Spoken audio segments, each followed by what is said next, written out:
Where could you all be wrong? Well, let's just, before we even get to why the polls that drive these things can be wrong. Right.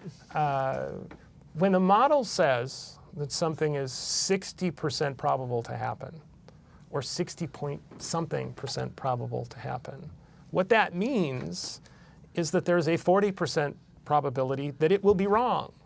And 40% is a pretty good chance something will be wrong. And something is a pretty good chance of being wrong. I've struggled to find the best sort of metaphor for well, this. Okay, but if I said, you know, I got an arrow, here's an apple, go stand against that wall, I'm going to shoot my arrow, and there's only a 40% chance that I'm going to hit you with it, right. You're not standing under that apple. Right. Well, here's another but way people hear there's a 60% chance that Republicans are going to win the Senate, and they assume, well, that this is alchemy and there's no chance. Here's the way we've talked about it before, actually, is that say today, before we sat down at this table, our producers handed each of us a quarter, and without us knowing, one quarter by magic was going to come down heads 6 times out of 10. Right. And one quarter was going to come down 4 times out of 10. And we started flipping coins and keeping track.